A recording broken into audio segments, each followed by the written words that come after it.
All right, everybody, welcome back. We hope to have resolved that technical issue. We are live with Dr. Daniel Sutcliffe all the way from London, England today. Super excited to get him on. Let me try and resend our invitation code. See if that works, Doc. You let us know. He waved. He's out there. Today we're going to be talking all about biological and holistic. There he Hello, hello. is. I am Hey, so sorry. I'm really not sure what happened. no problem. No problem. You're here now. That's all that matters, Doc, and excited to have you here today.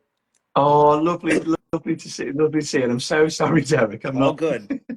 All good. all Hey, good. technology is great with it when it works, right? So, Doc, Exactly, exactly.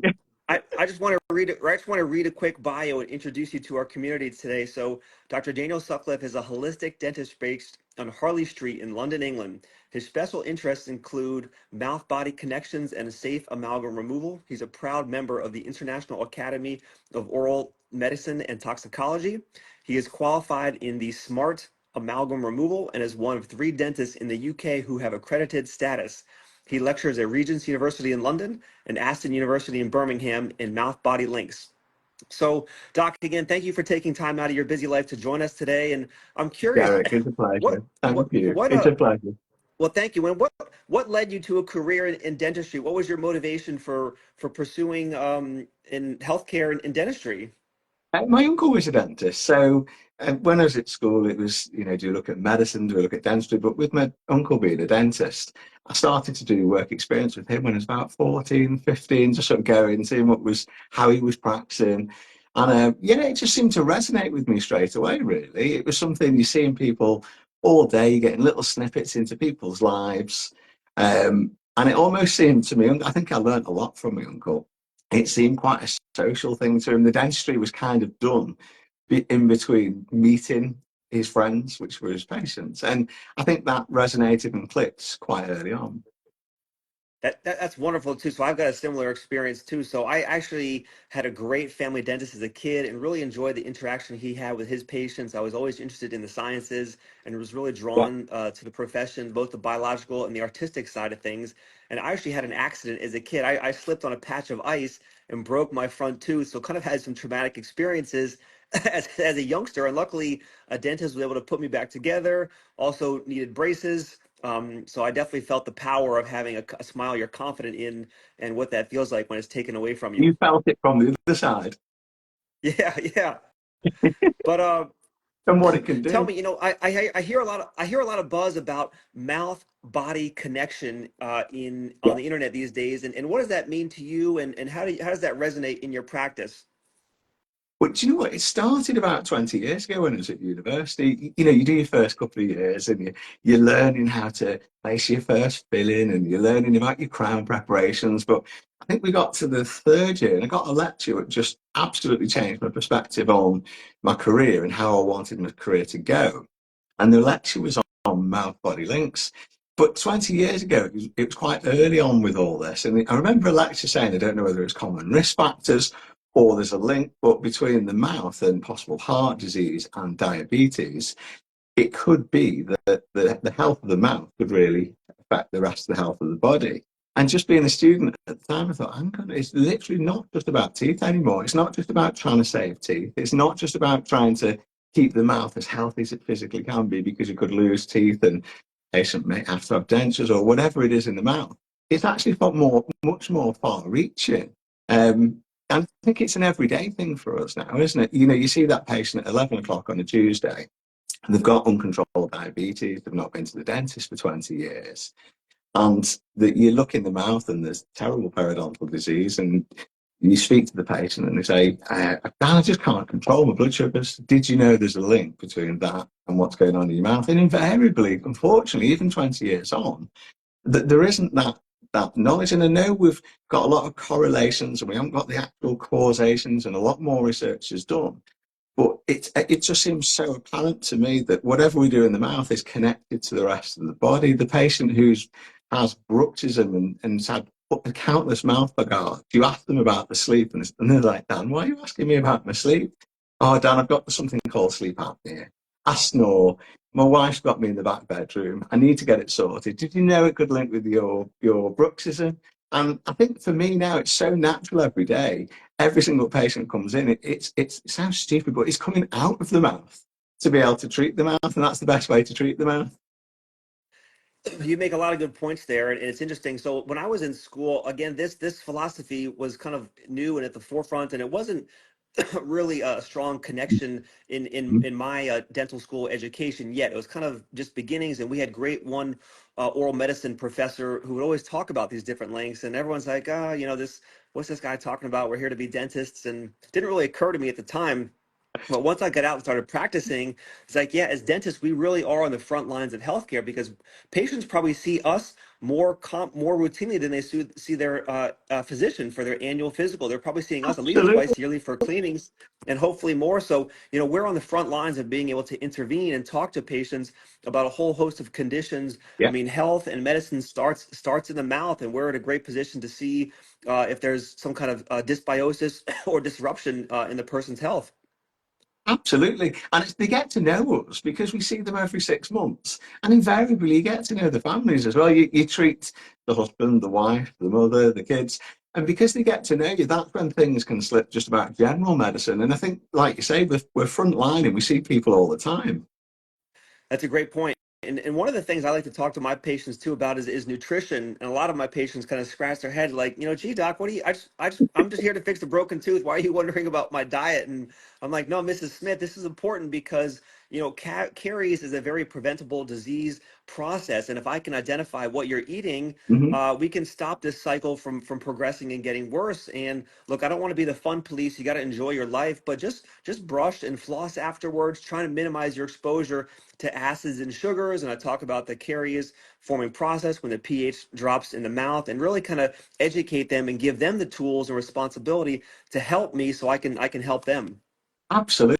Absolutely. And I think it's that connections you get with patients. I think you're more likely to be able to get them to do that. And I always say to patients, it's the small, everyone thinks for health, dental health, medical health, it's the big things that make a massive difference. And it's the small things that really make huge differences. And they're easier to do than the massive things. And collectively, it makes a Absolutely. huge difference. Yeah, no, you're darn right on that. And Doc, I got to applaud you for doing some research on you. And I love your website. I love that video. It's really touching and kind of connects at an emotional level. And really, I take a lot of pride in being a dentist, and I see you do too. And I kind of love that Love it. about you and your team and what you highlight. Yeah. And some of the other things you highlight is this ability of safe or smart amalgam removal, Mhm. and you're one of a few accredited providers in your country for that. And kind of what does that mean to you? What does that mean for the general population? And can you kind of help elaborate on what that process entails? Yeah. I mean, I think a lot of my ideas go back to university because this was back at university as well. It was we again. I think it was about the third year, and the university I went to was brilliant, and we were talking about amalgam, and there's controversy around it. And even still to this day, I don't believe there's any evidence that links mercury from fillings completely to somebody's health. Not quite there. There's a lot of correlations, but we're not fully there with any sort of causation. So I never sort of spread that, but from a practical aspect, it was I didn't really want to place the amalgam fillings. When they said, "Well, there's mercury in it," it comes off when you place it, and in situ, when patients have got them in the biting, the grinding, bits of mercury will come off, but it'll be fine. Don't worry. And I thought, well, it's not something. If my practice is, if I'm concerned about anything, I just don't want to use it. So I always think, is there a way of using something? A bit like, is there a way of using something which is the same as amalgam, but we can get away with not using it? It's the same with BPA and composite. So I think that started me on the journey. The next thing is once you're qualified, I managed to go right in the UK. We've got the NHS, and once you qualify, you have to do a year within the NHS, and it's a national health service, and it's brilliant. Yeah. Really, it gives everybody access to dentistry either at no cost or relatively cheap. So I have to do a year on that first training year, and it's largely amalgam. But the trainer I had, I was really lucky. He just said, "Look, do you not want to place amalgam?" I said, "No." I said, "I know composites are expensive, and I know inlays are difficult." And it's expensive for you to do in this first year, but would you mind? And to be fair, he let me not place amalgam in the first year, so that's how it started.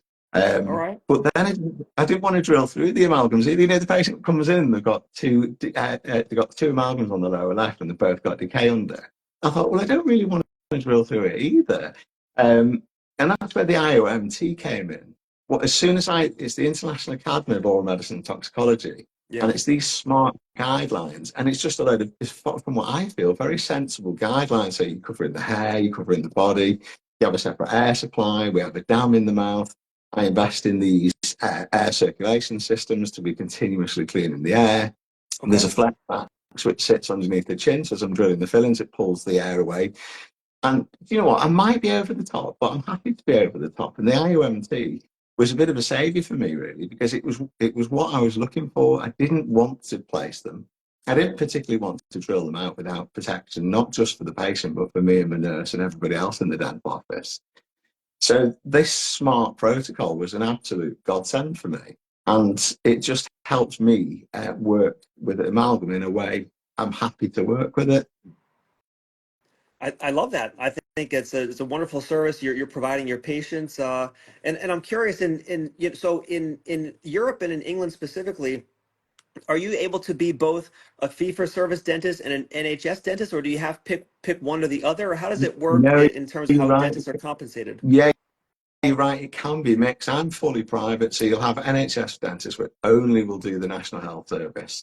And then you'll have dentists who will do the National Health Service, which is really to get you back to health. So it's an extraction.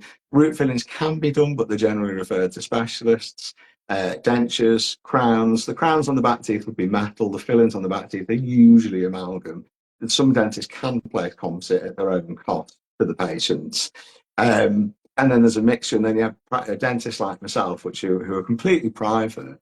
And then patients come to see us, and it's a completely private setting. There's no the National Okay. Health help pay for the dentist, so it's like a point system. So if you do a fill in, it's 3 points, and I think say you get £30 per point, it's paid for that way. So there is a crossover, which can be a bit of an awkward area. Okay. Thank you for elaborating that. I haven't spoken to many England dentists from England and how the system works here, but that's good to hear. So, Doc, I'm curious if you're not using amalgam, are there more biocompatible materials out there, and what are you placing, and how does that affect your patient base? So I tend to try and place the composites. And another thing is, well, I tend to worry about BPA as well. And again, it's a concern. There's no, I mean, I think a lot of things like this, there isn't any definite evidence. But I think doing a trial on amalgam would be very difficult because I'm not a research dentist, but we were always taught about a double-blind controlled trial where the operators or the dentists and the patients, nobody can know what filling material you put in. One's silver and squeaks a lot when you place it, and the other one's white. So, but I know we haven't gotten a lot of definite evidence, but it's the same with BPA. So try and use BPA-free fillings as well, and classic monomers. So tend to try and keep to like an Admira fusion where we haven't got any BPA, we haven't got any classic monomers, and I try and use ceramics for pretty much everything, and try and use the metals as little as possible. Um, and also, it's also trying to keep the air clean because Derek, I don't know how you feel. I feel as though we're in a surgery, a relatively Yeah. confined environment with volatile organic chemicals come off loads of the stuff, but materials we use. And I don't really like to be and it's the same for the patients, the nurses, and all the staff. We're in a confined environment, so I'm quite a fan of these air purification systems which change the air 25 times an hour. It just makes me feel more comfortable, and I'm possibly over the top with everything I do, but I think I prefer to be that way. That's why patients love you. So I Really. so you make a lot of good points there, and geez, I'm using polymethyl methacrylate every day, and I also have an air purification unit Yeah, in my suite as well here. And the stuff can't be good for me breathing all these monomers and organic solvents in. So I agree, the air filtration system helps to kind of keep me comfortable, the patients comfortable, the assistants comfortable. So yeah, thank you for elaborating on how all that works here because there are I'm some fully with interesting. you. Fully with you. It just makes me think all the time. Think, well, what's in? And it's because we are quite a confined Yeah. environment, and it's Yeah. might be different where you are. But if it's very cold where we are, the last thing you want to be doing is opening the window.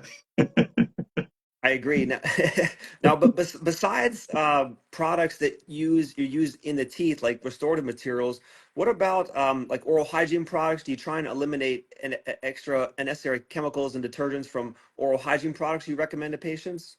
Yeah, I mean, so that's one of the things why I love the Rydell brand so much. One of the things before with fluoride, fluoride's got its place, and I'm not completely anti-fluoride. But if we can use something which isn't like your fabulous products, hydroxyapatite. I mean, hydroxyapatite was another savior in the way that the IOMT was for me. I never felt 100% confident with fluoride completely for everybody, and it was always lovely to try and find another way of doing it. And hydroxyapatite is biomimetic. It's completely safe to the natural oral microbiomes. It's completely natural. So yeah, I do. And if I can try and, it's exactly the same sort of thing there. And I always say to patients, if somebody's got an incredibly high decay rate, and we're really struggling, then I might recommend fluoride. But the hydroxyapatite is becoming better and better and better, like your fabulous brand. So yeah, that was a similar sort of great thing for me, and out was something I didn't really want to use. I hear you, and it's funny when we were researching some of these materials with the company here, we discovered that in other countries like Japan, they've been using it for decades, and I kind of feel cheated in my dental education that we really didn't talk about fluoride alternatives. And again, I'm not against it; I know it works, but we're just looking to give patients other options here that might have a better safety profile if you're using it systemically.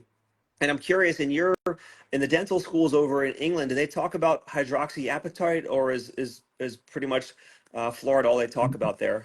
Hardly anything. It was to do with the crystals and how the fluoride would become part of that crystal. But that, as far as I'm aware, that's all I could remember. Yeah, And I certainly didn't ever get told anything about, like, in Japan it's been used for ages, and wasn't it originally NASA to try and help the astronauts?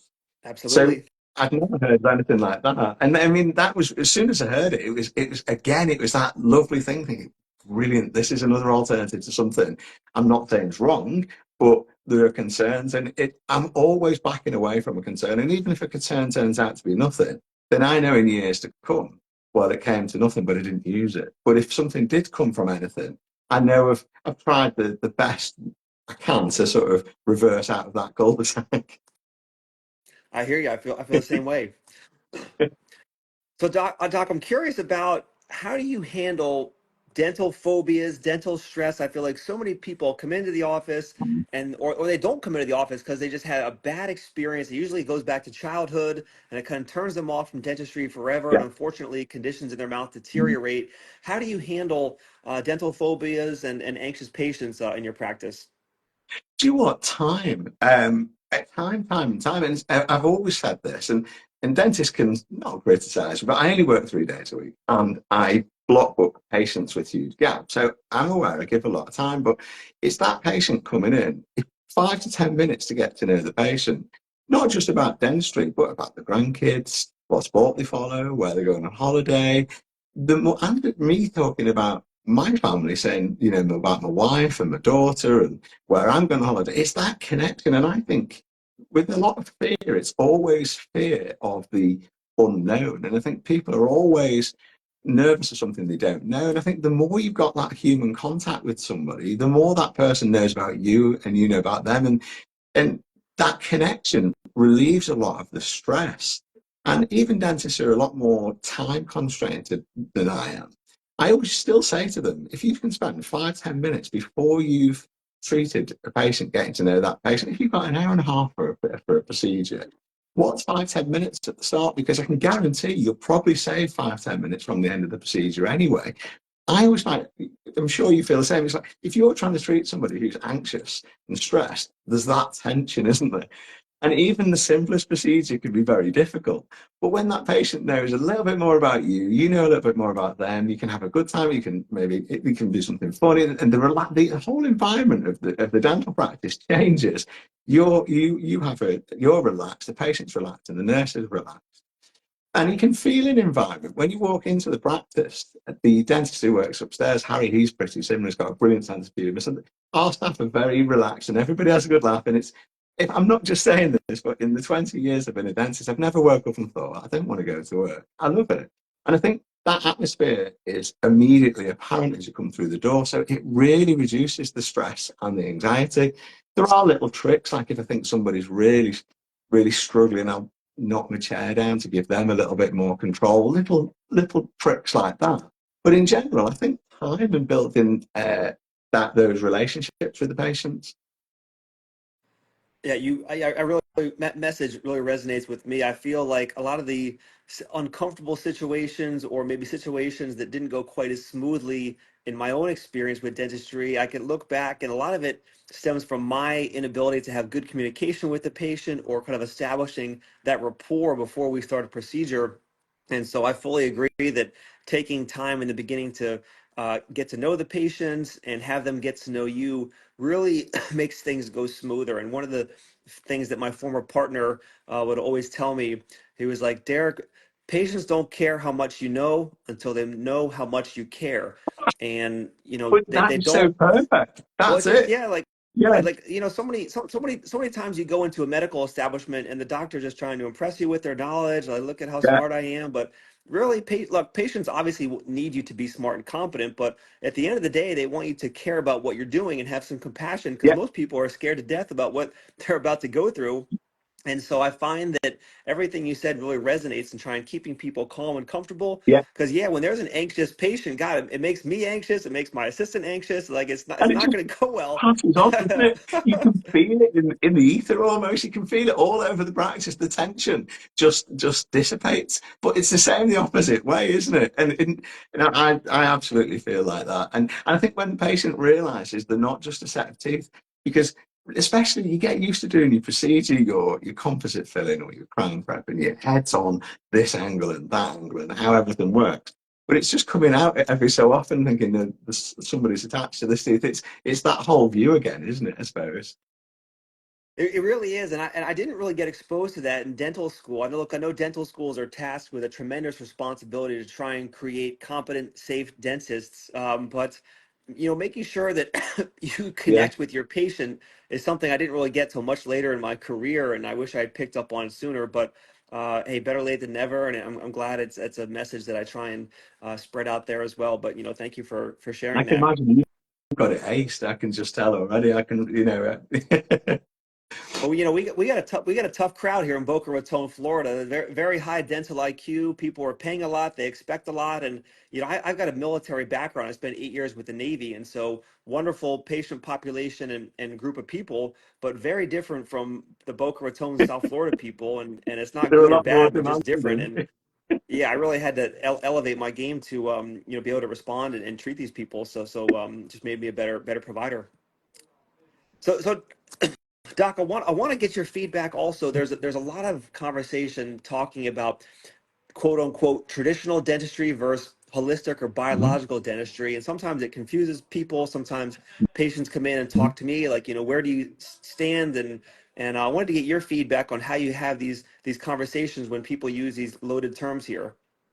mhm. Yeah, no, I absolutely. I think holistic dentistry is a perspective, and all dentists can be holistic, and they can be holistic part of the day. It's a perspective. It's that stepping out of the mouth. It's that looking at the patient as a whole. Not just the medical history, not just the stress levels, the lifestyle. Just looking at that patient as a whole. And I think that's really a lot of what holistic dentistry is. Yes, it's definitely to do with from my perspective, materials I do use and don't use, like the metals, amalgams, composites, all the rest of it. And I think that the last part of it is also I'm very quick to go to holistic therapies. And a lot of my patients come and see me are quite holistic anyway. So I'm more than happy to refer a bruxism patient for acupuncture.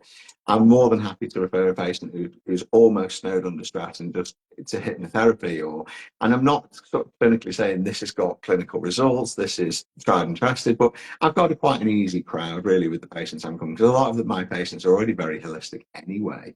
And I think that really helps my day because my day is treating people who are quite like me. So the people seeing me are holistic and I'm holistic. So the treating friends all day is easier because there's a lot of common ground, a lot of similarities.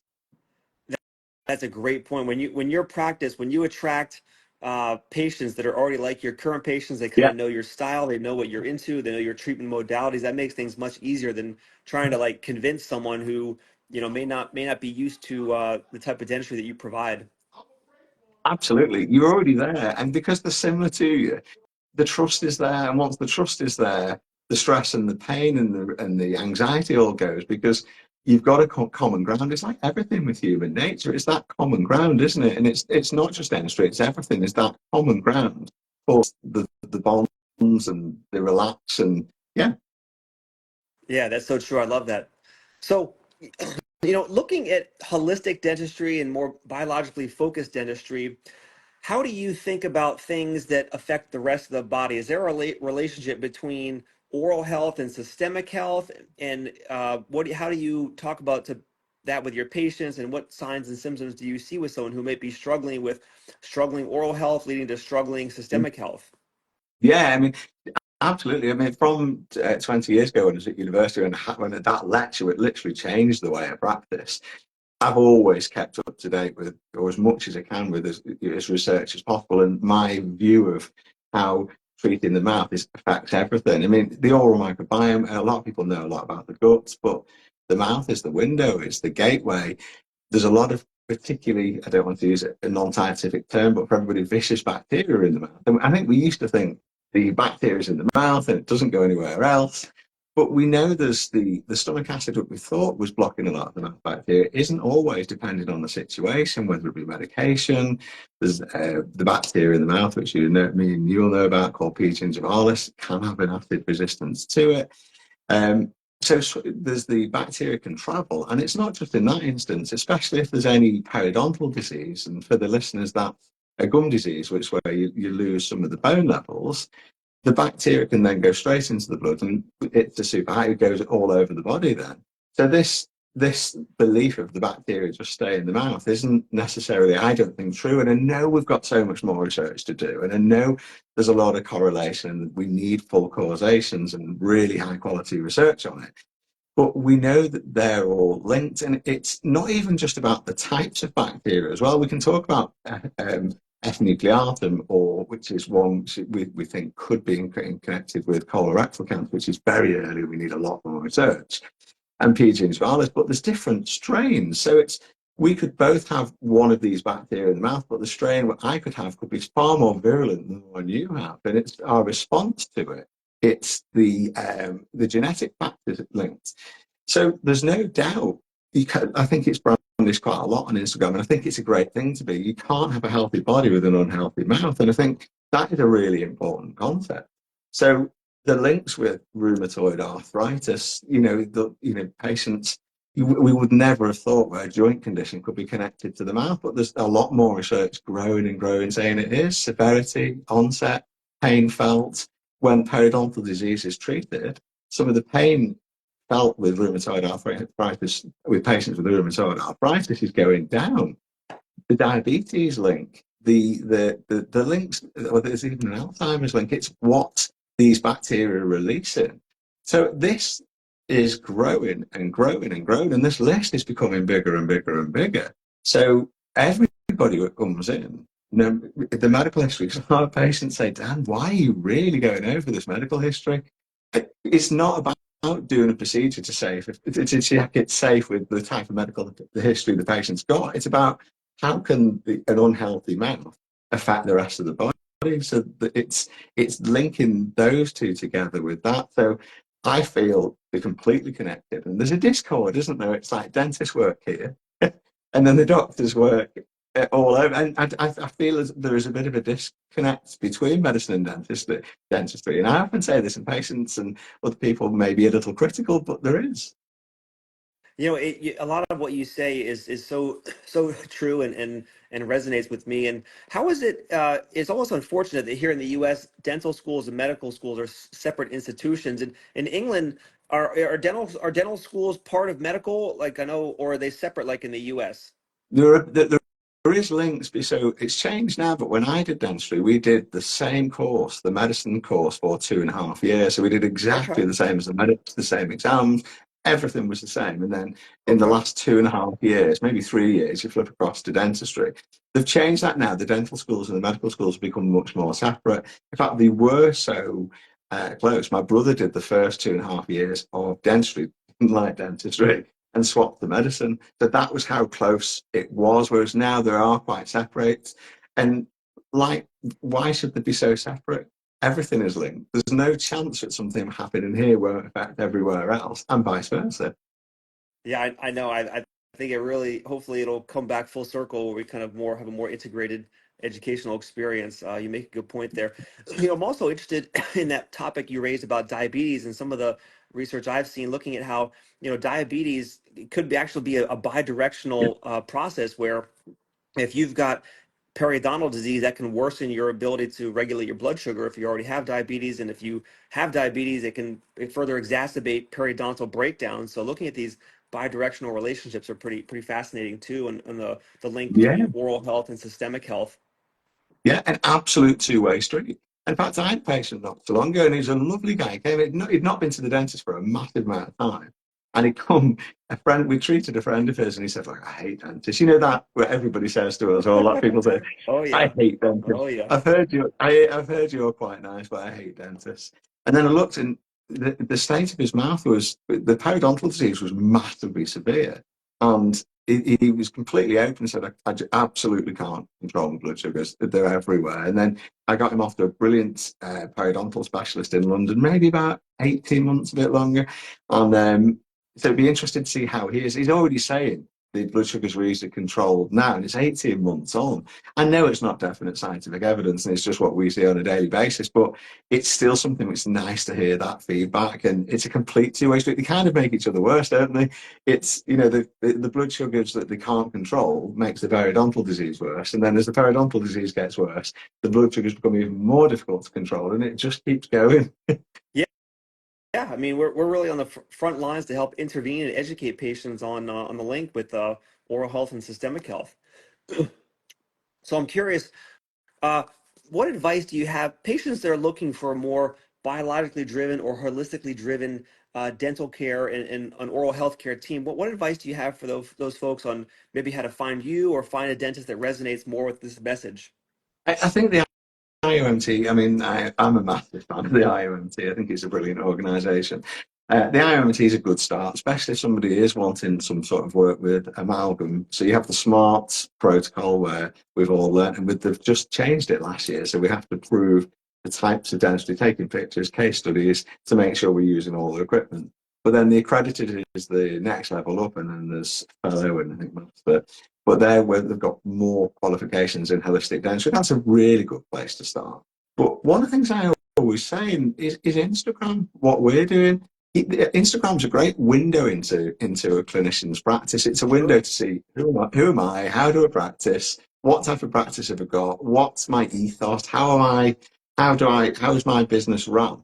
And do you know what? I think it's kind of the same with anything. If something goes wrong with my house, we need a new roof or a front door, I'll be like, oh, let's have a look at Instagram. I want to see who owns that business, what they're like, why they're doing. And I know it's only a front door or a roof, but I think Instagram's a great window for people, and it's a great way of us looking at someone's feelings, biological, holistic, or how they practice.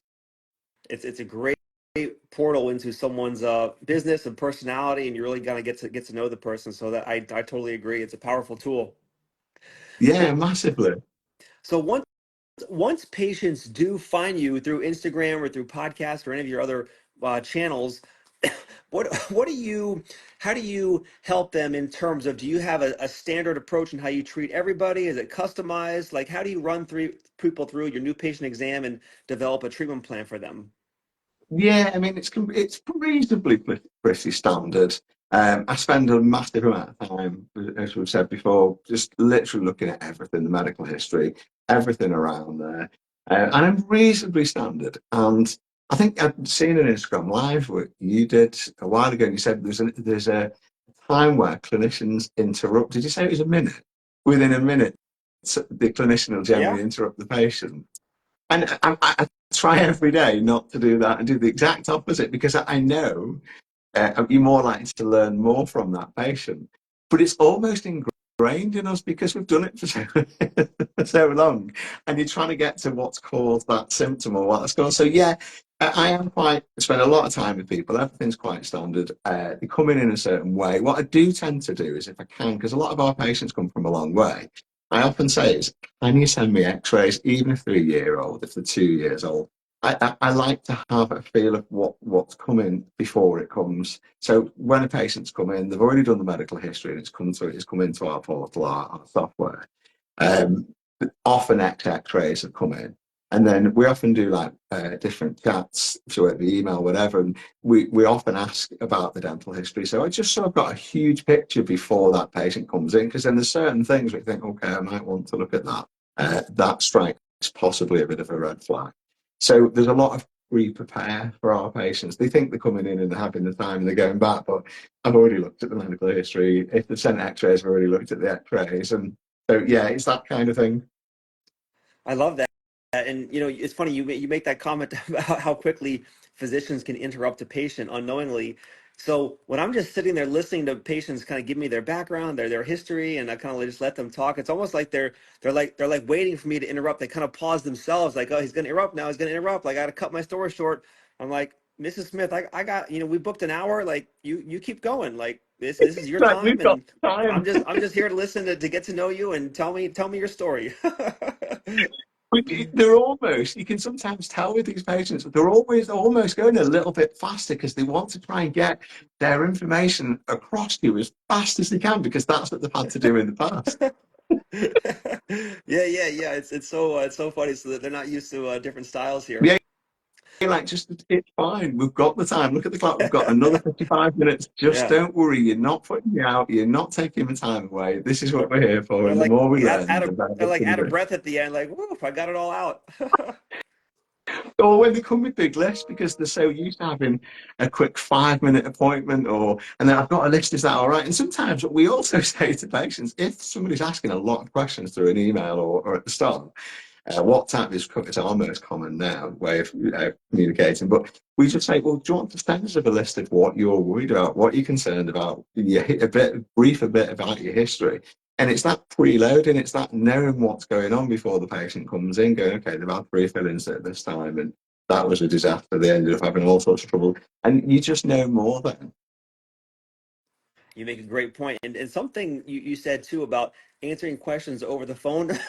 Yes, it's like basic questions I do want to answer over the phone, but I've found that I don't want to answer all the patients' questions over the phone. I want to bring them into the office. I think once they kind of meet the team, see the office, meet me, they'll understand there's a different level of experience and value that we're providing here. And they're like, Mhm. oh, these guys are different. Like, okay, I understand why they practice the way they do, and I understand these different philosophies here. So sometimes I want to do that in person. It makes such more of an impact versus doing it over the telephone.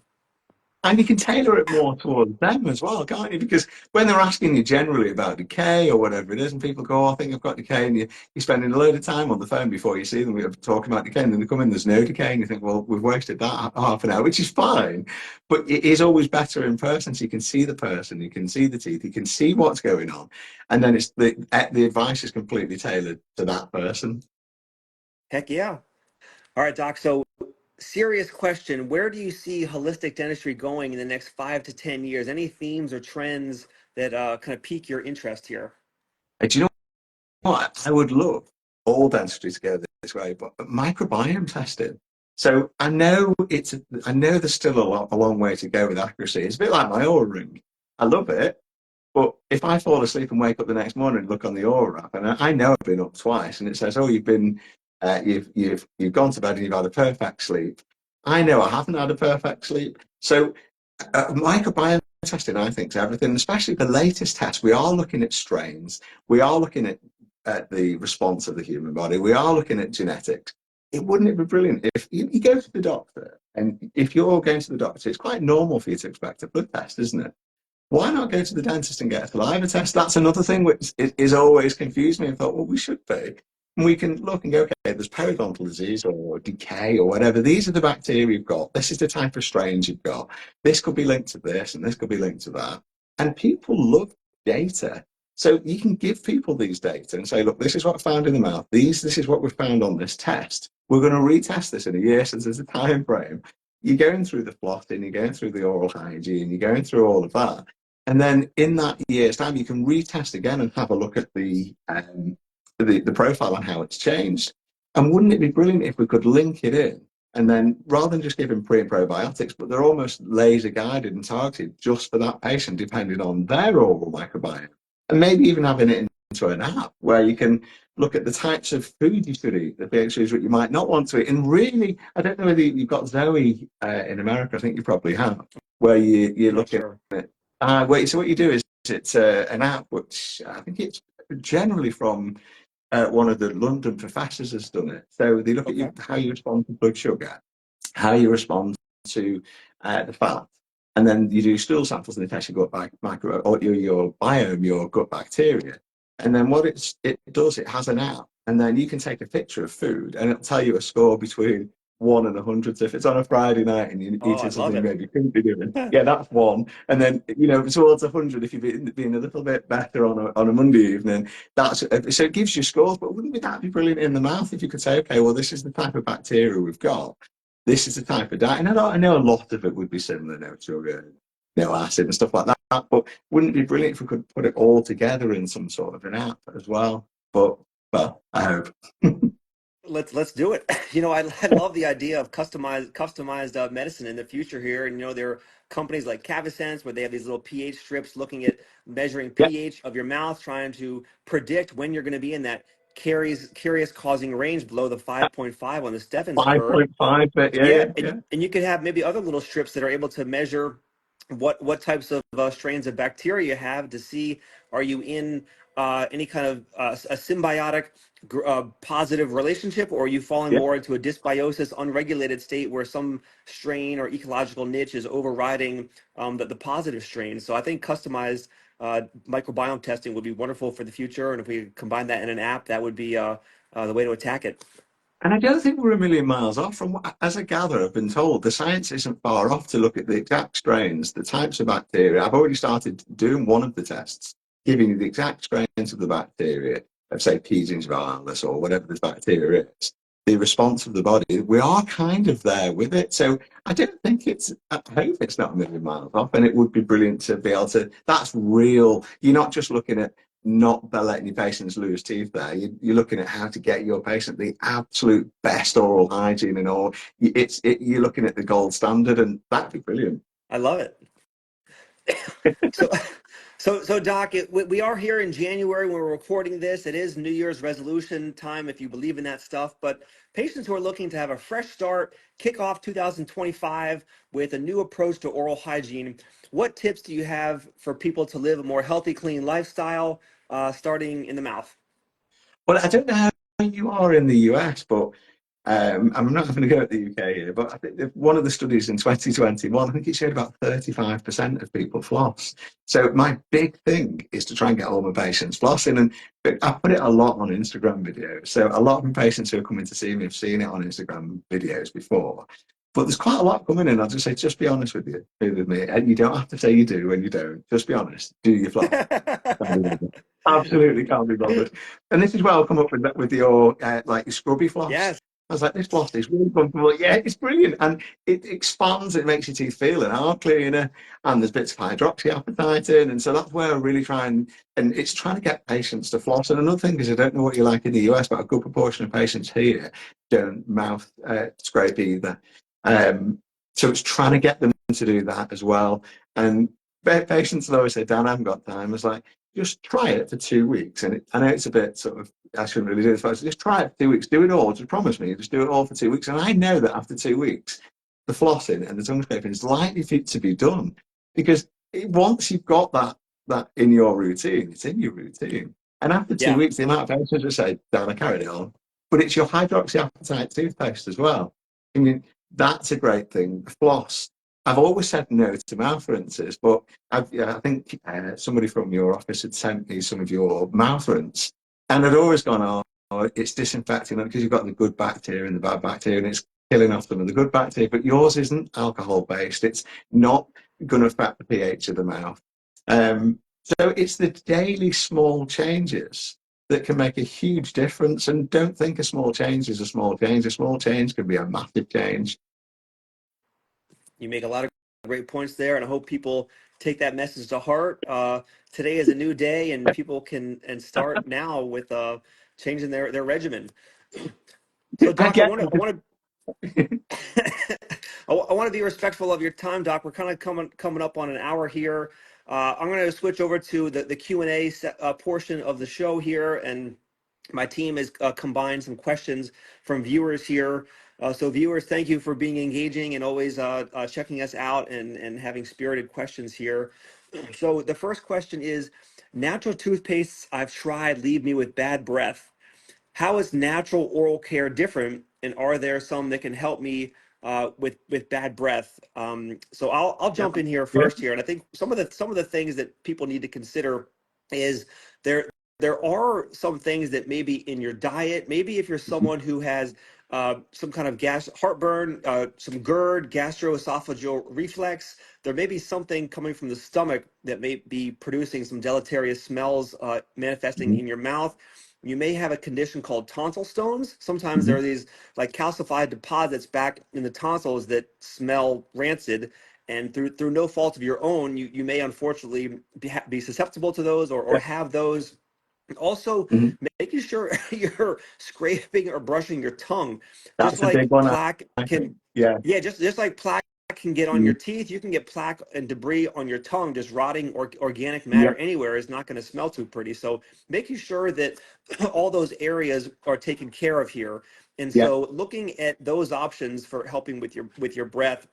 I don't know if you had any other topics too Yeah, to chime absolutely. in The there. same. It's one of the people who say, if people come into me, patients say that the tongue, like you say, tonsil stones. I'm seeing the dentist regularly and the hygienist. Some people go, oh, I've struggled with my breath. It's like, oh, when did you last see the hygienist? Well, I've not been to the dentist for 10 years. And it's like, it's that. Um, I tend to find a lot of the natural ones are a little bit better because I think it is more oral microbiome friendly. And I think sometimes when you're using products in the mouth, which are quite in the old school of dentistry, it's like, the mouth rinses kills 99% of bacteria and all this sort of stuff. The stuff you don't want because you're killing all the good bacteria. I think one of the things that causes the worst bad breath is when you're using some of these very powerful chemicals in the mouth, which is then killing the commensal bacteria, the good bacteria. And then you get in that dysbiosis, the imbalance of the bad bacteria to the good bacteria. And I think that's one of the big things that I feel can cause bad breath. And that's one of the things I'm very, very keen on for products as natural as possible. We've got this difficulty, haven't we? And for you, it's probably even more difficult. We've got the bacteria in the mouth that we do need to look at and address, but we don't want to disinfect everything. We need to nourish the good bacteria. So getting products that don't kill the good bacteria, but nourish the good bacteria. And that's one of the reasons why I'm quite very fond of Rhineswell, just because of the types and the amount of products you've got.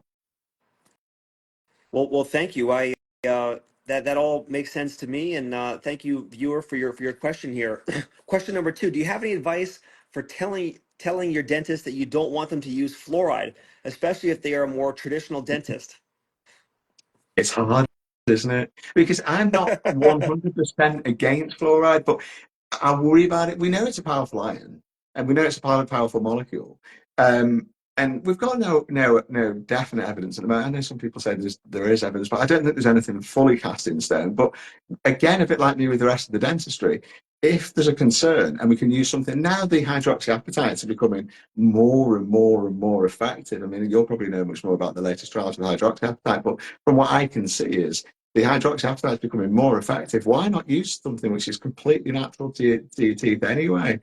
So yeah, it's a hard discussion, and patients often say, "Oh, I spoke to my last dentist," but I'm hoping more videos like this will get around to more people. And I've noticed that 20 years ago, some of my holistic views were that harder to be around with the dentist, whereas now with the dentist going, "Oh, yeah, I saw that video you did, and I've seen this other thing," and things like Instagram and TikTok have opened up things. But maybe just politely ask them to look at like the Idewell range, or just to sort of say, well, there is quite a movement now not against for it, but for hydroxyapatite, and it is a good alternative. Whereas in the past, I don't think we did.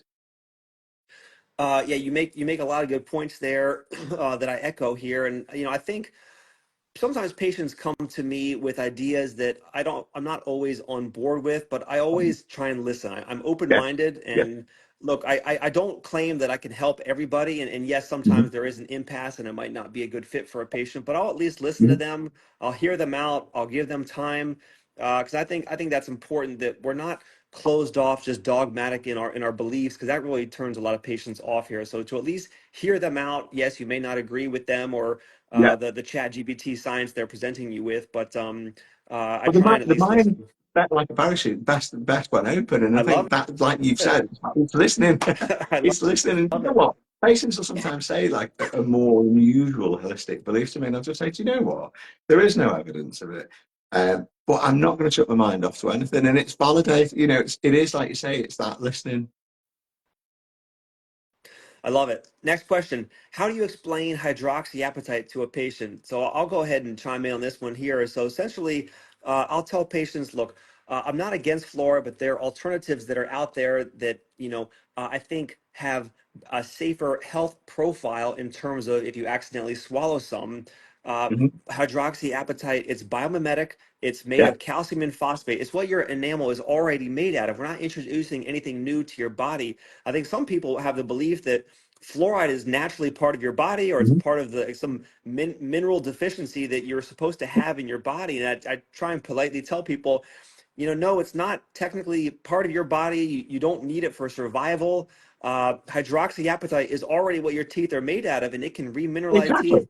Biomimetic, non-toxic, non-inflammatory, has a great safety profile, and has been shown to help with sensitivity and at remineralizing enamel incipient lesions. That's kind of how I Yeah. And that, explain it to and folks. that's absolutely it. And I think I'm a bit, one of the things why I'm so attracted to the Risewell company is that's how I feel now. And when people say, well, what about the fluoride thing? Then the hydroxyapatite is exactly what you're saying. There's so many good points to it. It's not like years ago where there wasn't really, I don't think, I did trials for like a propolis company years ago, about 15 years ago. But it was okay, but it's not like when hydroxyapatites come along. Whereas now there's I feel a proper contender. And I know you feel that. That's right as well. But there is a proper contender now. Absolutely. Next question. I just went to the dentist and I have 4 cavities. Is it from not having fluoride, or do you think there are other factors at play? I think it's not a lack of fluoride that gives people cavities. It's the way we look at things. I think it's it's the diet, and it's not just sugar, and I mean it's not just the sugar. It's the refined carbs. There's so many other things. Um, so yeah, that's how I feel. I think it's very dietary as well. And I think everybody's a bit. Sometimes you can treat children, can't you? And you've probably had this yourself.